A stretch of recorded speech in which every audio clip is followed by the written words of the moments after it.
ঢুকে না, কিন্তু আমি ওইখানে না গেলেও আমার তো ঢুকবার তো কোনো পারমিশন নাই বা ঢুকার কোনো ক্ষমতাও নাই, সেই সৌভাগ্য আমাদের নাই। এই দেখুন পবিত্র কাবা শরীফের ভিতর সুবহানাল্লাহ, আলহামদুলিল্লাহ, ওয়া লা ইলাহা ইল্লাল্লাহ, আল্লাহু আকবার। আমরা এই কাবা শরীফের ভিতর দেখব এবং আল্লাহ পাকের গুণগান গাইব।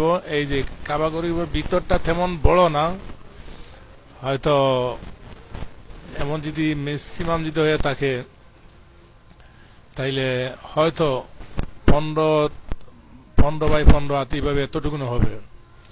যাই হোক, এই যে কাবা শরীফের ভিতর সুবহানাল্লাহ, সুবহানাল্লাহ বিহামদি, এই যে হচ্ছে দরজা, স্বর্ণের দরজা।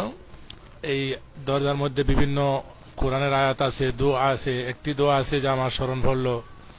দোয়াটি হচ্ছে আদউনি আস্তাজিব লাকুম, তোমরা দোয়া করো এবং আমি সেই দোয়ার সেই আহ্বানের সাড়া দিব।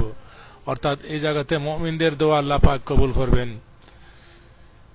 আর মুমিন হচ্ছে কারা? যারা আল্লাহ পাককে বিশ্বাস করে এবং আল্লাহ পাকের ওই জায়গাতে যাইতে পারছে তারাই মুমিন। কারণ কাফির মুশরিক তো ওই জায়গাতে যাওয়ার পারমিশন নাই। আদউনি আস্তাজিব লাকুম, ওই জায়গাটা